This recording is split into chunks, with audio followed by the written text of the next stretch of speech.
Em 1932, gente, nesse 9 de julho, constitucionalismo, quer dizer, o império da lei, aí como antídoto para o caudilismo, que é a ditadura personalista no modelo sul-americano, né, ainda mobilizava para a vida ou para a morte um Estado inteiro. Quando Getúlio Vargas matou o poder dos Estados para pegar o poder inteiro só para ele, como quer fazer de novo aí a reforma tributária do PT, com o que sobrou do federalismo no Brasil, São Paulo foi à guerra. 94 anos depois, com o subversivo modelo getulista aí roendo a educação e a moral nacional, o Brasil piorou muito em matéria de reserva moral e de cultura política.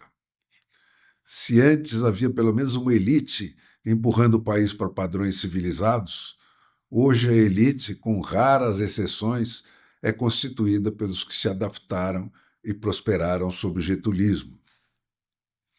O resultado, gente, está visível em todos os detalhes.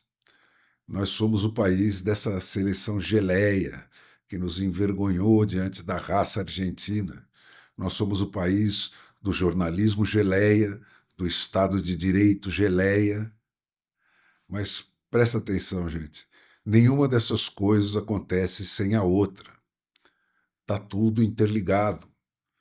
O jornal O Estado de São Paulo, né, que praticamente comandou a Revolução Constitucionalista de 1932, faz hoje uma matériazinha lateral aí sobre o assunto, sem mencionar o seu próprio papel naquele movimento.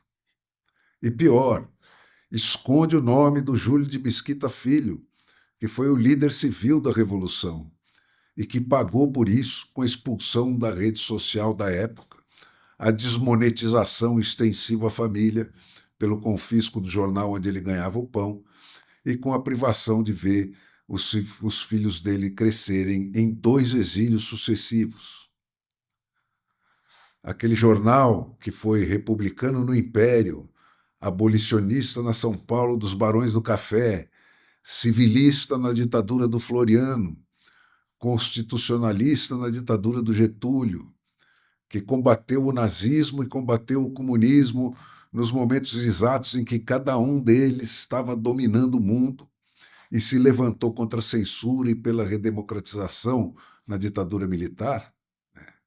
Aquele jornal cujos proprietários, de geração em geração, militaram nos caifases do Antônio Bento, que invadiam as fazendas para libertar os escravos, que participaram da conspiração republicana, que estavam na campanha do Rui Barbosa, civilista, na Revolução de 32, na luta contra o nazismo, na luta para deter o avanço da cortina de ferro até as praias brasileiras. Hoje, como tudo mais nesse país, está tomado por gente pequena. Tudo bem, cara. Eles não entraram nessas paradas porque achavam que iam ganhar. É bem o contrário. A paixão de remar contra a maré é o supremo título de honra do intelectual que se preza. E jornalismo, como dizia o Milor Fernandes, é oposição.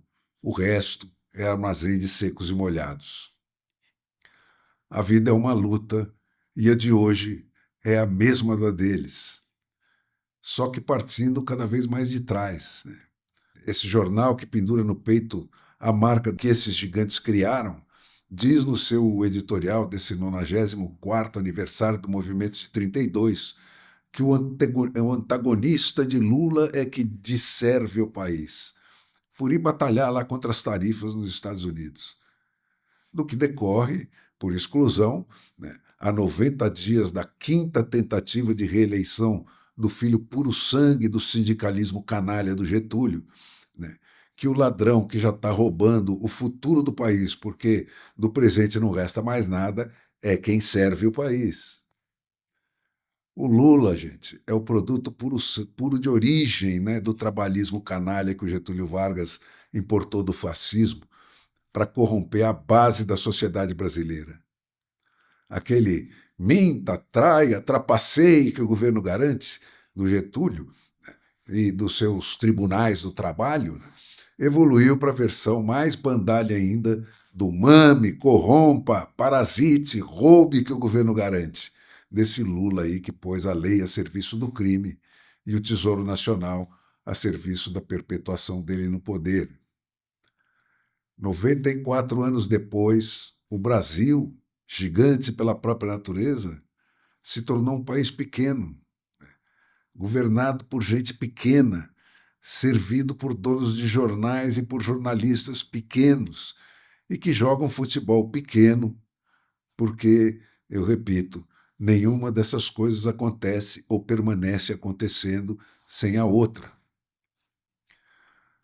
Assim, cara, se você é daqueles que acredita que são equivalentes os protagonistas do Mensalão, do Petrolão, da Lava Jato, do Banco Master, da roubalheira dos aposentados do Brasil inteiro, se você acredita que esse cara que socializou o suborno, né, esse cara cujo único projeto de país é chegar a um em que 50% mais um dos eleitores estejam vivendo às custas dos 49% restantes, se você acredita que tudo isso e o filho do presidente preso pelo golpe que nunca aconteceu e procurou dinheiro para honrar esse homem com um filme são a mesma coisa, considere pelo menos o seguinte, cara. A direita passa, vai embora depois de 4 anos. Contra ela tem jornalismo e tem judiciário. Deformados, teratológicos e militantes, mas tem. E como tem. Mas para a esquerda, o nada é livre. A esquerda coloniza o Estado, acaba de fechar o Supremo Tribunal Federal, censura a internet e falsifica eleições. A caçada aos senadores e aos presidenciáveis com voto aí, né, e aos apoiadores deles, vai se perpetuar. Cada vez mais só vai ser elegível quem topar a porcaria que custa não ser tornada inelegível. E quanto mais eles afundarem no crime, gente, e se isolarem dessa civilização lá fora, que já nega a eles a extradição dos seus perseguidos, quanto mais alto voarem aí os Gilmares nos tapetes mágicos dos bilhões, né, mais explícita vão se tornar a arrogância e a violência deles. E mais impossível vai se tornar a volta, porque voltar vai significar para eles serem removidos dos palácios e trancados nas jaulas que eles merecem. Hoje, gente, já é contra a lei ser honesto no Brasil. Nós somos um país invertido, que perdeu as balizas e as referências mais elementares. Um país solto no espaço, que confunde nazismo com democracia e traga sem tossir qualquer grau de violência institucional. Ao contrário, cada vez mais, em espetáculos aí dignos de pena, um país que clama por essas violências em nome da democracia. O crime está no poder, gente. A polícia está presa e os ladrões estão soltos. E passados quase 100 anos aí dessa filtragem negativa, já quase não há no Brasil quem se lembre de como é e que reforma é preciso fazer para viver sem isso. Mais uma volta nessa espiral e não tem mais volta.